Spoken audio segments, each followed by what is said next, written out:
लीजिए सुनिए आचार्य चतुर्सेन शास्त्री की लिखी कहानी सफेद कौआ, मेरी यानी समीर गोस्वामी की आवाज में।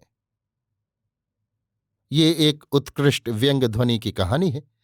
भारत में अंग्रेजों का आगमन और पलायन, अंग्रेजी संस्कृति का भारतीय जीवन में प्रवेश और गांधी जी की क्विट इंडिया के जादू की करामात को व्यंग्य विनोद की भावभंगिमा में सांग ध्वनित किया गया है। हिंदी कहानी साहित्य में ये अपने ढंग की अकेली ही कहानी है। विनोद और चमत्कार के साथ कहानी में भावोत्कर्ष का सुंदर समन्वय है। महाराज शूद्रक सभा पंडितों के साथ धर्मासन पर बैठे ज्ञान चर्चा कर रहे थे। इसी समय वेत्रवती ने सम्मुख आकर निवेदन किया कि धर्मावतार एक चंडाल कन्या राजद्वार पर आई है। उसके साथ सफेद कौओं का एक जोड़ा है। उसका कहना है कि ये कौए साधारण नहीं है, सब नीति राजनीति धर्म विग्रह के ज्ञाता है, राजाओं के सचिव होने के योग्य हैं, विविध भाषाओं के पंडित, सभाजयी और महावाग्मी हैं। चांडाल कन्या उन कौओं को देवचरणों में अर्पित कर धन्य हुआ चाहती है। आगे देव प्रमाण। राजा ने चमत्कृत होकर सभा पंडितों की ओर देखा और कहा, ये तो बड़ी अद्भुत बात है। एक तो सफेद कौआ, फिर विविध भाषाओं और नीतिशास्त्रों का ज्ञाता, महावाग्मी। ऐसा तो कहीं देखा सुना नहीं, शास्त्रों में भी नहीं पढ़ा। सभा पंडित वेत्रवती की बात सुनकर अवाक रह गए। एक वृद्ध पंडित ने कहा, धर्मावतार, जैसे पृथ्वी की सब नदियां समुद्र में लीन होती हैं, उसी प्रकार विश्व संपदाएं भी महाराज की चरणगामनी हो रही हैं। कदाचित ये सफेद कौआ कोई विलक्षण जीव है। संभव है कोई शाप भ्रष्ट मुनि कुमार ही त्रेयक योनिगत हुआ हो। यदि वो वैसा ही है जैसा वो कहती है, तब तो वो राजसभा की शोभा बढ़ाने योग्य ही है। राजमंत्री ने सोचकर कहा, यही चांडाल कन्या पहले भी तो एक तोता लेकर हमारी राजसभा में आई थी।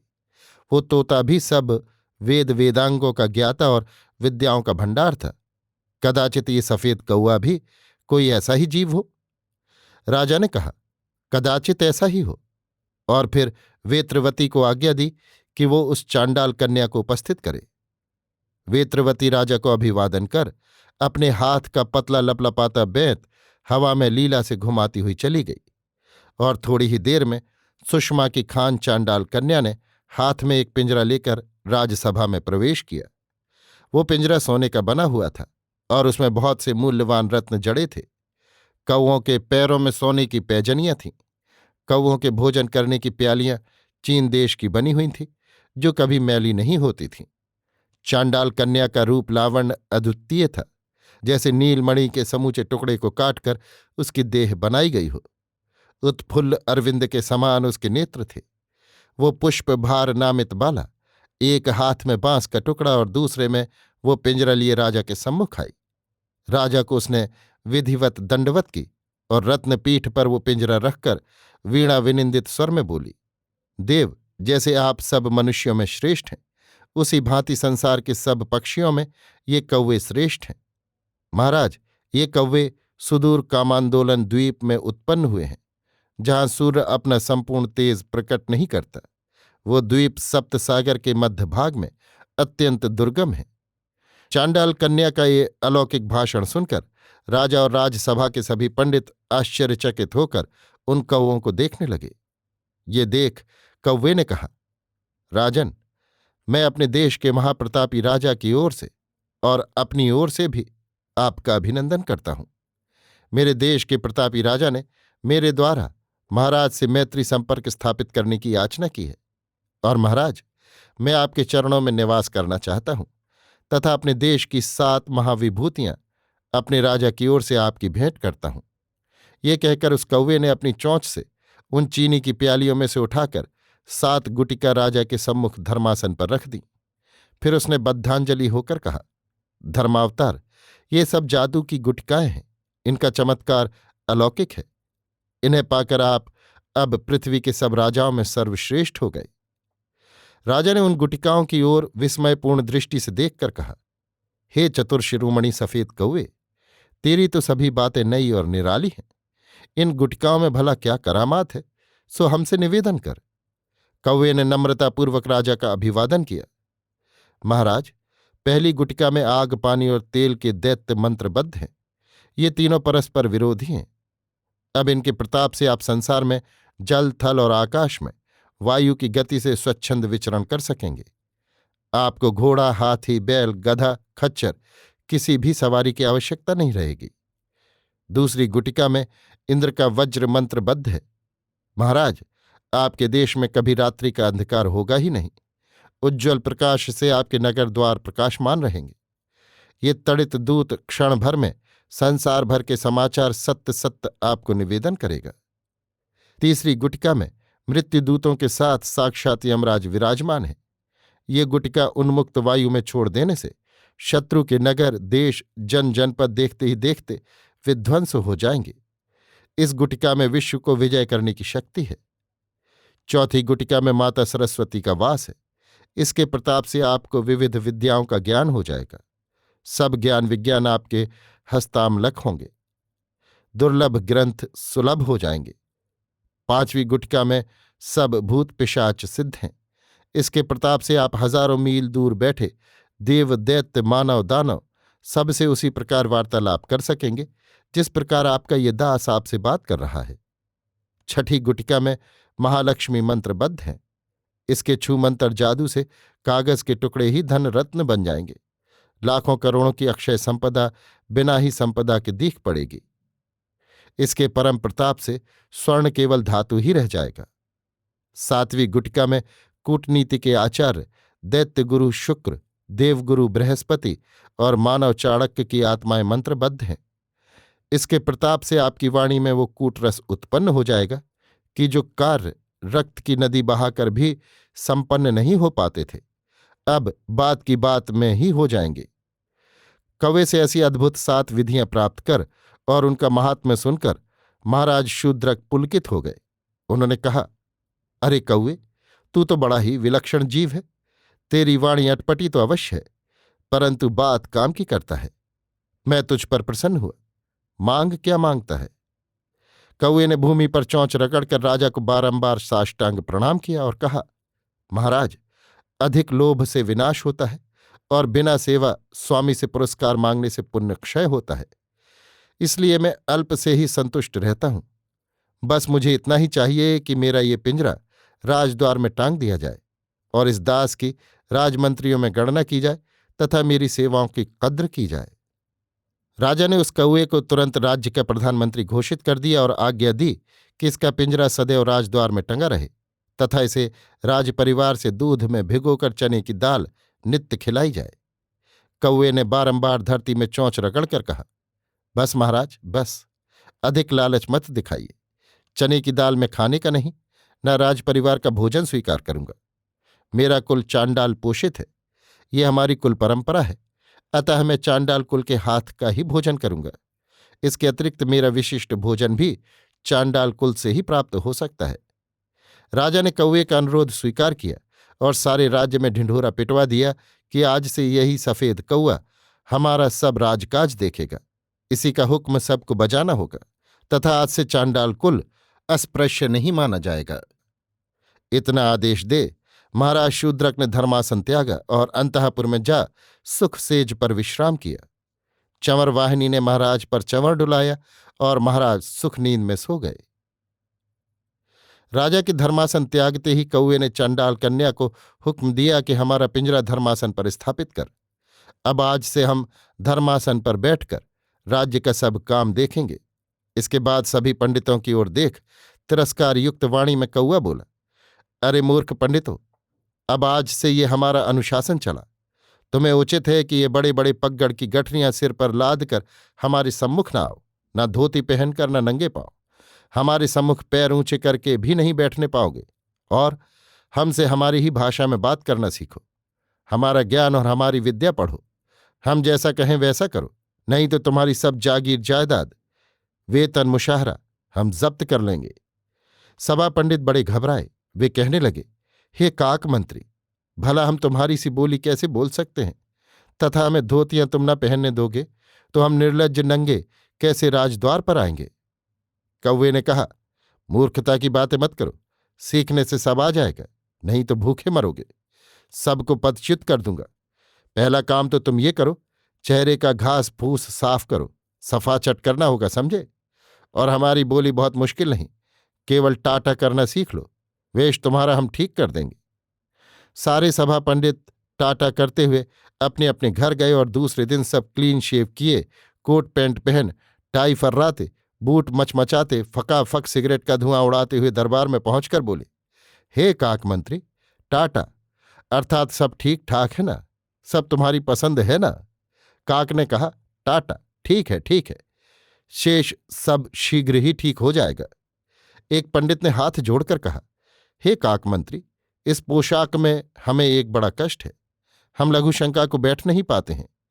कौवे ने फटकार कर कहा, अरे मूर्ख, लघुशंका के लिए बैठने की क्या आवश्यकता है, खड़े खड़े कर। और दीर्घशंका?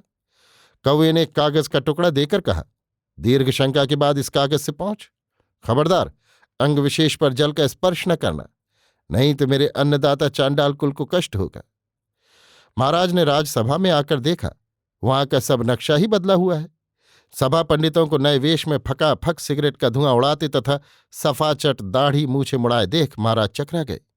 इसके बाद ज्यों ही उन्होंने राजा का स्वागत करते हुए कहा, महाराज टाटा, तो महाराज बोले, हे सभा पंडितों, क्या तुम सब भांग खा गए हो या कोई नाटक का स्वांग हमारे मनोरंजन के लिए भर लाए हो? तब सभा पंडितों ने पतलून की जेब में हाथ डालकर कहा, धर्मावतार टाटा, बस काक मंत्री की भाषा है, उन्हीं का वेश है, उन्हीं का बोलबाला है। राजा ने देखा धर्मासन पर कौवे का पिंजरा रखा है। उसने अपनी चोंच ऊंची करके कहा, टाटा महाराज।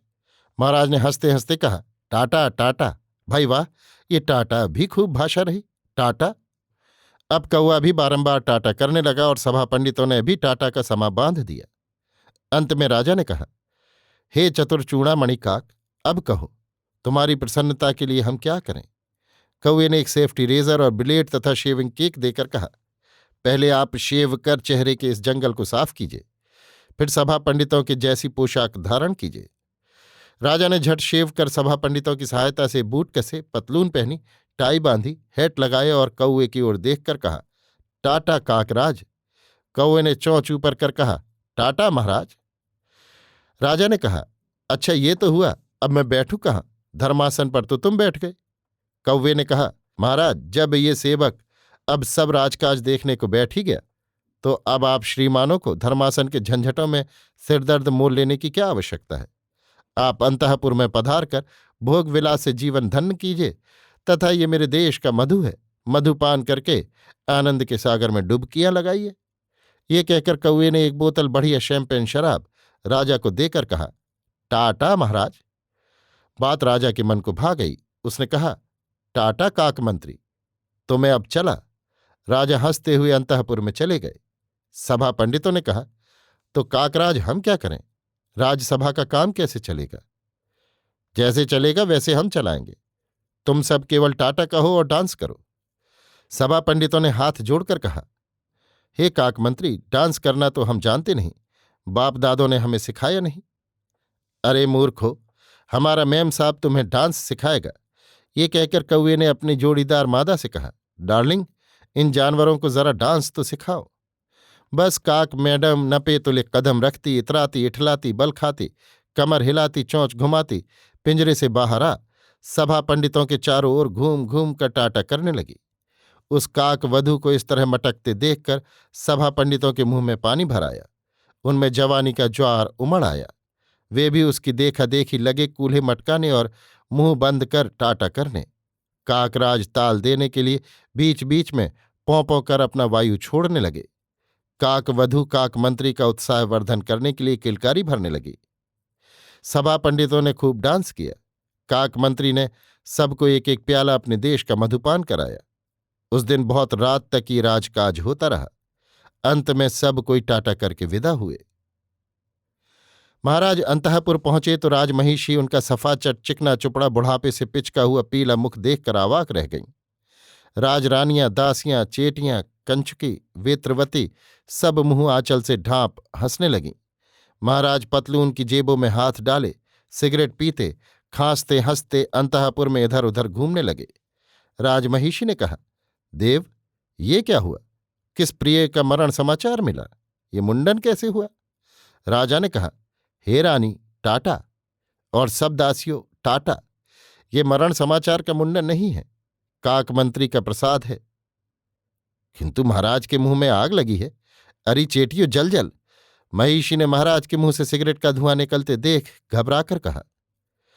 किंतु महाराज ने कस के एक कश लिया और लापरवाही से धुएं का एक बादल बनाते हुए कहा, नहीं नहीं देवी, आग उग कहीं नहीं लगी। ये हम काक मंत्री के सद परामर्श से धूम्रपान कर रहे हैं। हाय हाय सर्वनाश, धूम्रपान! तब तो हृदय में अंधकार ही अंधकार हो जाएगा। आहा, तुमने काक मंत्री की महिमा को देखा नहीं? अच्छा ठहरो, मैं उन्हें यहीं मंगाता हूं। पट्टराज महिषी ने कहा, ये कैसी बात महाराज, परपुरुष का अंतःपुर में प्रवेश होने से मर्यादा भंग होगी। नहीं होगी। काक मंत्री परपुरुष नहीं, त्रियक योनि का जीव है, कौआ है। जैसे तुम्हारे पास शुक सारिका है, वैसे ही मेरा ये काक मंत्री है, पर बात उसकी निराली है। देखो तो तुम। इतना कहकर राजा ने एक चेटी को संकेत किया और वो लपकती हुई जाकर कौए के पिंजरे को उठा लाई।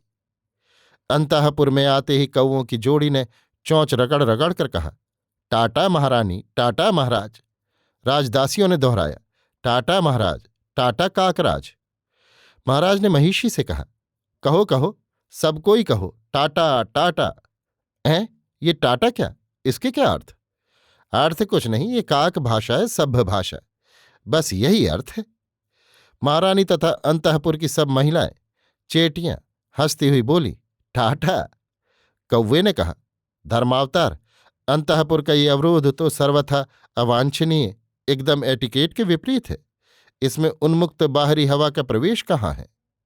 नहीं है, मानता हूं। अच्छा, अभी प्रतिशोध करता हूं, समूचे अंतःपुर में खिड़की दरवाजे फुड़वाता हूं। राजा ने आग्रह के स्वर में कहा। कौवे ने उत्तर दिया, ये यथेष्ट नहीं है महाराज।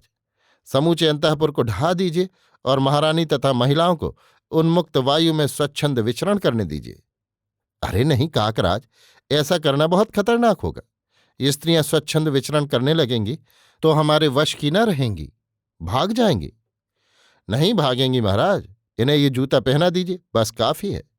कौए ने 7.5 अंगुल ऊंची एड़ी के जूते के 121 जोड़े राजा को दिए। उन जूतों को पहनकर रनिवास की सब स्त्रियां लड़खड़ाती हुई चलने लगीं। महारानी जरा राजा की ओर लपकीं तो खट से पैर मुचक गया, औंधे मुंह गिर पड़ी। राजा ने दौड़कर महारानी को उठाया तो तनाव में आकर उनकी पतलून फट गई।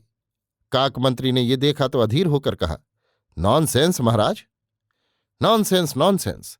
साहस की वृद्धि के लिए महाराज ने बोतल से कौए के देश का एक पैग मधुरस पिया, परंतु महारानी ने उठकर लड़खड़ाते हुए 2 कदम चलकर हंसते हुए कहा, टाटा काकराज।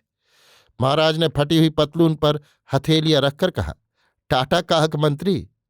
कौआ खुश हो गया। उसने कहा, अब ठीक हुआ महाराज, मान गया तुम्हारी खोपड़ी को काक मंत्री। ये जूते बड़े मजे के रहे, इन्हें पहनकर ये स्त्रियां अवरोध न रहने पर भी भाग न सकेंगी। कौवे ने कहा, महाराज, सभ्यता के मध्य बिंदु 2 ही हैं, स्त्रियों के लिए अधिक से अधिक ऊंची एड़ी का जूता और मर्दों के लिए पतलून की क्रीज। समझ गया, परंतु एक दिक्कत है। खैर, बैठने की व्यवस्था तो पैर लटकाकर हो जाएगी, परंतु महल में खड़े खड़े लघुशंका करने का स्थान बनवाना पड़ेगा। सो बन जाएगा। खड़े खड़े लघुशंका करने में बहुत लाभ है महाराज। वो फिर कहूंगा। अभी महारानी को हमारी मैडम विभूतियां भेंट करना चाहती हैं। वाह वाह, देखें कैसी हैं वे विभूतियां। वे ये हैं महाराज। काकनी ने नखरे से एक लिपस्टिक, एक पफ समेत पाउडर का डिब्बा और एक काजल की डिब्बी महारानी के हाथ में धर दी और उनका उपयोग भी बता दिया। बस अंतःपुर की सारी स्त्रियों ने होठों पर लिपस्टिक पोत, गालों पर पाउडर मल, आंखों में कान तक काजल की रेखा खींच दी। एक एक रेखा भौहों की कोर पर भी बना दी। फिर दर्पण में अपना पेंट किया हुआ मुख कमल देख सब खिलखिलाकर हंस पड़ी। राजा ने खुश होकर कहा, ये तो खूब रहा काकराज। राजमहिषी तो इन विभूतियों से खिल उठी। कौवे ने कहा, महाराज, ये विभूतियां ऐसी हैं, इनमें संसार के सब दर्शन शास्त्रों का निचोड़ भरा है। राजा ने कपार पर भौहें चढ़ाकर कहा, अरे दर्शन शास्त्रों का निचोड़, क्या कहते हो काकराज? सत्य कहता हूं महाराज, ये सारा विश्व त्रिगुणात्मक है, सतरज तम, 3 गुणों को त्रिगुण कहा है, सो ये जो श्वेत पाउडर है सो सतोगुण का प्रतीक है, लाल लिपस्टिक है सो रजोगुण का और काजल तमोगुण का प्रतीक है। इस त्रिगुणात्मक संसार को मेकअप कहा गया है महाराज। ये मेकअप महापरोपकार मूलक है। इसे देखकर देखने वाले पुरुष पंगवों के नेत्र तृप्त होते हैं। स्त्रियों को इससे कुछ लाभ नहीं होता, वे परोपकार ही के लिए ये मेकअप करती हैं। तब तो ये धर्म लाभ हुआ काकराज। क्या कहने हैं तुम्हारे बुद्धि सागर। टाटा। टाटा महाराज। अच्छा, तो अब आप इन सब राजमहिलाओं के साथ डांस कीजिए एक बार। किंतु काकराज, इन जूतों से तो मैं चल ही नहीं सकती, राजमहिष ने हताश होकर कहा। राजा ने कहा, ना हो इसकी एड़ी जरा सी घिस दी जाए। नहीं महाराज, अभ्यास से चलना आ जाएगा। इनसे केवल यही लाभ नहीं है कि स्त्रियां भाग न सकेंगी, इस तरह चलने पर सौंदर्य का भी उदय होगा। देखा आपने, वो नई चेटी चलती है तो किस अदा से कूल्हे मटकाती है। कौवे ने एक युवती दासी की ओर संकेत करते हुए कहा। देख रहा हूं, मजेदार है, दिलचस्प है। हाँ, ये लिपस्टिक और पाउडर मैं भी जरा अपने होठों और गालों पर मल लूं तो कैसा रहेगा। नहीं महाराज, ये स्त्रियों ही की विभूति है। आप केवल पतलून की क्रीज का ख्याल रखिए। इसके लिए आप खड़े खड़े लघुशंका कीजिए, खड़े खड़े भेंट मुलाकात, कामकाज आदि सब कुछ कीजिए। खड़े खड़े बैठिए, खड़े खड़े खाइए और खड़े खड़े सोऊं भी। नहीं, सोने के लिए स्लीपिंग सूट दूंगा। तब ठीक है टाटा, आओ रानी डांस करो। महाराज, महारानी मेरे साथ डांस करके मेरी प्रतिष्ठा बढ़ाएं और महाराज मेरी काकनी के साथ डांस कर उसे उपकृत करें, यही एटिकेट है। समझ गया, यह अदल बदल का मामला है। बहुत अच्छा है, इसमें स्वाद बदलता रहता है। तो महारानी जाओ जाओ, काक मंत्री के साथ दिल खोलकर डांस करो, छुआछूत सोच संकोच को गोली मारो। महाराज, मुझे तो लाज लगती है। तो काक मंत्री के देश का मधुपान करो, लाज शर्म सब हवा हो जाएगी। फिर ताक दिनादिन, ताक दिनादिन। महाराज हंसते हुए अपना अंग विशेष बजाने लगे। कौवे ने राजमहिषी को अंक में भरकर कहा, टाटा। राजा ने काकनी को सीने से लगाकर कहा, टाटा। अंतापुर की महिलाओं ने जो जहां मिला उसी से जोड़ा मिलाकर कहा, टाटा टाटा। देखते ही देखते महाराज शूद्रक के धर्मराज्य में, धर्मसभा में, अंतःपुर में, जनपद में घोर परिवर्तन नजर आने लगे। महाराज शूद्रक अब रात दिन काक मंत्री के देश का मधुपान कर पौर कन्याओं के साथ मजे में दिन बिताने लगे। राजकाज का करता धरता कौआ ही हो गया। राजमहिषी और राजमहिलाएं अदल बदल का सार समझ राह बाट चौराहों पर घूमने और नित नए जोड़े छांटने लगीं। कौवे के देश का मधु प्रसाद सुविधा से सब जनपद को वितरण करने के लिए जगह जगह मधुशालाएं खुल गईं। कौवे को दी हुई 7 गुटिकाओं की करामात से देश ओतप्रोत हो गया। उसके प्रभाव से बड़े बड़े परिणाम हुए। यज्ञ स्तूप जलाकर मिलों की चिमनियां बना डाली गईं, तपोवनों में कंपनियां खुल गईं, समाधि के स्थलों पर ऑफिस बन गए, ध्यान के समय काम का दौर दौरा हुआ, गंगा यमुना की कोमल देह क्षत विक्षत कर डाली गई, यज्ञ धेनुओं के मांसखंड प्रिय खाद्य बन गए, असूर्यम पश्या महिलाएं सार्वजनिक हो गईं, स्त्रीण नरवरों ने प्रथम ताम्रखंड पर और पीछे जीवन की श्वासों पर अभ्युदय और निश्रेह बेच डाला। अबोध बालिकाएं वैधव्य का वेश पहनने और निभाने लगीं, अन्नपूर्णा भीख मांगने लगी, इंद्रदास्ता के टुकड़े खाने लगे, विश्वेदेवा और रुद्रवसु यम पदच्युत हो गए। मनुष्य घोड़ों की भांति दौड़ने, भेड़ की भांति मरने और गधों की भांति पिसने लगे। अंत में एक ऐसा विस्फोट हुआ कि उसी में नीति, धर्म, समाज और तत्व सब छिन्न भिन्न हो गए। एक लंगोटी बाबा राजद्वार पर आया। गंजी खोपड़ी, बड़े बड़े कान, टूटे हुए दांत, दुबला पतला, नंगा और पांव प्यादा। उसने धर्मासन से सम्मुख आकर पुकार की, महाराज शूद्रक के धर्मराज्य की जय जयकार की। पर उसने आश्चर्यचकित होकर देखा, धर्मासन पर महाराज शूद्रक हैं ही नहीं। वहीं कौए का पिंजरा रखा हुआ है। सभा पंडित सब मधुपान कर नींद में ऊँघ रहे हैं। केवल द्वारपाल द्वार पर बैठा हथेली पर तंबाकू मल रहा है। लंगोटी बाबा को देखकर उसने हंसकर कहा, तंबाकू खाओ बाबा। तंबाकू नहीं, मैं धर्मासन के सम्मुख पुकार करने आया हूं। तो बाबा पतलून पहनो, टाटा कहो और हमको टिप दो। हम खड़े खड़े तुम्हारा काम करा देंगे। काकराज हम पर प्रसन्न है। वे हमारी ही आंखों से देखते हैं और हमारे ही कानों से सुनते हैं। हाँ, करते हैं मनचाहा, हमारी भी बात रखते हैं। बख्शीश दो। ये काक मंत्री कौन है? तुम नहीं जानते? वो कामांदोलन द्वीप का जीव है। और महाराज शूद्रक, वो तो मौज मजा करते हैं, काकराज का दिया मधुपान करते हैं। राजकाज से उन्हें क्या लेना देना? लंगोटी बाबा ने द्वारपाल की बात सुनकर कहा, तू यहां क्यों बैठा है? पेट के लिए। तेरा पेट कहाँ है, देखूं? द्वारपाल ने हंसते हुए अपना ढोल सा मोटा पेट दिखा दिया। और दिल? द्वारपाल ने अपने सीने पर हाथ रखा। बुद्धि? बुद्धि देखनी है तो काकराज में देखो बाबा, हमें बुद्धि से क्या लेना देना है। टिप दो और काम लो, नहीं तो जय सीताराम। जय सीताराम क्या? खसको यहां से। और क्या? तुम्हारा धर्म कहाँ है भाई? मंदिर में। उसकी कौन देखभाल करता है? एक ब्राह्मण है, उसे हम रोटी दे देते हैं। तुम कभी धर्म की सेवा नहीं करते ना? और ये लाठी सिर फोड़ने के लिए है। किसका? जिसका काक मंत्री कहें। नमक उसी का खाते हैं, अपनी मेहनत का नहीं खाते। तो क्या हराम का खाते हैं? दरबार ने कोप करके लाठी उठाई। लंगोटी बाबा ने हंसकर कहा, क्या पीटोगे? जरूर पीटेंगे। तब पीटो भाई। बाबा पलथी मारकर वहीं बैठ गए। दरबार ने कहा, बाबा बिना काम मत बैठो, हुक्म नहीं है। फिक्र मत करो, तुमने जय सीताराम कहा था ना? कहा था।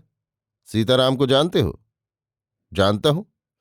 तो कहो, रघुपति राघव राजा राम, पतित पावन सीताराम। दरबार ने ये शब्द दोहरा दिए।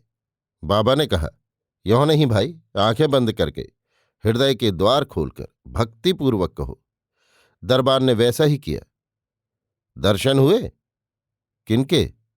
पतित पावन सीताराम के। ना। तो तुमने हृदय के द्वार नहीं खोले, केवल आंखें ही मूंदी। हृदय में लाठी का ध्यान था? था तो बाबा। तो बेटा लाठी फेंक दे। और नौकरी, वो भी छोड़ दे। खाऊंगा क्या? जोत बो और खा। पहनूंगा क्या? कात बुन और पहन। करूं क्या? कह रघुपति राघव राजा राम, पतित पावन सीताराम। दरबार ने ऐसा ही किया। बाबा ने कहा, दर्शन हुए? हुए हुए। दरबार ने आंसू बहाते हुए लंगूटी बाबा के पैर पकड़ लिए। दोनों मिलकर गाने लगे, रघुपति राघव राजा राम। धीरे धीरे राजद्वार पर भीड़ लग गई। सबने उस गान में अपना कंठ स्वर मिला दिया। काक मंत्री ने सुना तो गरज कर कहा, ये कैसा शोर है, पकड़ो इन सबको। सब लोग भयभीत होकर भागने लगे, किंतु बाबा ने कहा, मैं स्वयं आता हूं। लंगोटी बाबा कौए के पिंजरे के पास जा खड़े हुए। कौए ने कहा, तेरी पतलून कहाँ है? मैं गरीबों का प्रतिनिधि हूं, लंगोटी भर पहनता हूं। टाटा क्यों नहीं बोला? मैं रघुपति राघव बोलता हूं। कौए की मैडम ने कौए के कान में कहा, अरे इसके मुंह ना लगो, ये बड़ा खतरनाक आदमी है। कौन है ये? वही है जिसने कुश द्वीप में झाड़ की सींक से तुम्हारी एक आंख फोड़ दी थी, याद है? वो ये है? वही है डियर, मैंने इसके टूटे दांत देखते ही पहचान लिया। तो इस बार मैं इसे ठीक कर दूंगा। उसने बाबा से कहा, मैं तुझे जानता हूं, तू वही ढोंगी बाबा है जिसने कुश द्वीप में मुझे काना किया था। मैं भी तुम्हें जानता हूं, तुम वही शैतान हो जिसे मैंने कुश द्वीप में मनुष्य का लोहू पीते देखा था। मैं इस बार तुझे ठीक कर दूंगा। अच्छा होता तुम शैतानी छोड़कर भले जीव बन जाते। बकवाद न कर, टाटा कहता है या नहीं? नहीं। तब ठहर। कौआ अपनी मादा सहित पिंजरे से निकल आया और लंगोटी बाबा को पिंजरे में ठूंस दिया। लंगोटी बाबा खिलखिलाकर हंसने और लोगों से कहने लगा, आओ आओ, यहां हम रघुपति राघव का गीत गाएं। द्वारपाल ने हांक लगाई और सब सभा पंडित, सब राजसेवक, कर्मचारी, नगर जनपद जन सभी पिंजरे में घुस बैठे और लगे रघुपति राघव की धुन अलापने। इसके बाद लंगोटी बाबा ने कहा, खुल जा शमशम। तो खट से पिंजरे का फाटक खुल गया। सब बाहर आकर रघुपति राघव गाने लगे। कौए ने गुस्से में आकर फिर उन सबको ठूंस दिया। वे फिर निकल आए, फिर ठूंसा, फिर निकले, फिर ठूंसा, फिर निकले। कौआ थक कर हाँफने लगा। चोंच से अपने पर नोचने लगा। काक पत्नी ने कहा, कहती न थी इसके मुंह न लगो। ये बाबा तो निकल घुस के काम में पूरा उस्ताद निकला। देखो देखो, उसने फिर झाड़ू की सींक उठाई। कहीं वो तुम्हारी दूसरी आंख तो फोड़ देना नहीं चाहता। हाय हाय, कहे देती हूं, काने हो गए। यहां तक तो बर्दाश्त कर लिया, दोनों फूट गई तो तलाक दे दूंगी। अंधे हस्बैंड को जन्म भर ढोती न फिरूंगी। तो अब मैं क्या करूं? पाजी ने सबको साथ ले लिया, कोई भी तो टाटा नहीं कहता। मेरी राय मानो तो सुलह कर लो। कौए ने अछता पछता कर कहा, बाबा झगड़ा न कर, सुलह कर ले। जा, मैं तुझे 2 पतलून दूंगा, सबको एक देता हूं। बोल टाटा बोल। बाबा ने कहा, रघुपति राघव राजा राम। उनके साथ लाखों कंठ स्वरों ने गाया, रघुपति राघव राजा राम। बाबा ने झाड़ू की एक सींक उठाई और कौए की ओर चला। कौआ घबराकर अपनी मैडम के साए में मुंह छिपाकर कहने लगा, बचाओ बचाओ डार्लिंग, कहीं ये मेरी दूसरी आंख भी न फोड़ दे। कौए की मैडम ने कहा, 3 पतलून दे दो उसे, 3। कौए ने कहा, बाबा मैं तुझे 3 पतलून दूंगा, टोस्ट और मक्खन भी दूंगा, आ सुलह कर ले। बाबा ने झाड़ू की सींक ऊंची करके कहा, भाग रे कौए भाग। चारों ओर से हजारों लाखों नर नारी आबाल वृद्ध उमड़ आए। किसी के हाथ में लकड़ी, किसी के हाथ में पत्थर ईंट, किसी के हाथ में बांस। महिलाओं में किसी के हाथ में झाड़ू, किसी के हाथ में बेलन, किसी के हाथ में लोढ़ा और किसी के हाथ में चूल्हे की लकड़ी। सबने एक स्वर में चिल्लाकर कहा, भाग रे कौए भाग, भाग रे कौए भाग, भाग रे कौए भाग। कौए ने अपनी कानी आंख में आंसू भरकर एक बार अपनी मैडम की ओर देखा। मैडम ने रंग बेढंग देखकर कहा, फिर चलो डियर, जिन्हें भूख न सिखाया वे ही काटने आ रहे हैं। बस खैरियत इसी में है कि कानी आंख लेकर भागो। कौए ने सफेद पर फैलाकर सुलह का संकेत दिया। लंगोटी बाबा ने भी लंगोटी हिला दी। कौआ बोला, अच्छा हम भागे जाते हैं बाबा, लेकिन हमारी जान बख्शनी होगी। लंगोटी बाबा बोले, तुझ कौए को मारकर कोई क्या लेगा, जा भाग। और कौए ने भागने को पर फड़फड़ाए। इस पर कौए की मेम साहब ने कहा, अब इन गधों से डरना क्या, बाबा कह चुका है तो जान का खतरा नहीं, आंख फूटने का भी भय नहीं। अब भागेंगे तो ठाठ से, डांस करते हुए टाटा कहकर। बस दोनों कदम कदम डांस करते हुए राजसभा की सीढ़ियों से नीचे उतरने लगे। काक मैडम ने हंस हंसकर सब सभा पंडितों से चौंच मिलाई। कौए ने कहा, बाबा टाटा। बाबा ने हाथ मिलाकर और हंसकर कहा, टाटा टाटा। सबने एक स्वर में कहा, टाटा टाटा, और कौआ उड़ गया। अभी आप सुन रहे थे आचार्य चतुर्सेन शास्त्री की लिखी कहानी सफेद कौआ, मेरी यानी समीर गोस्वामी की आवाज में।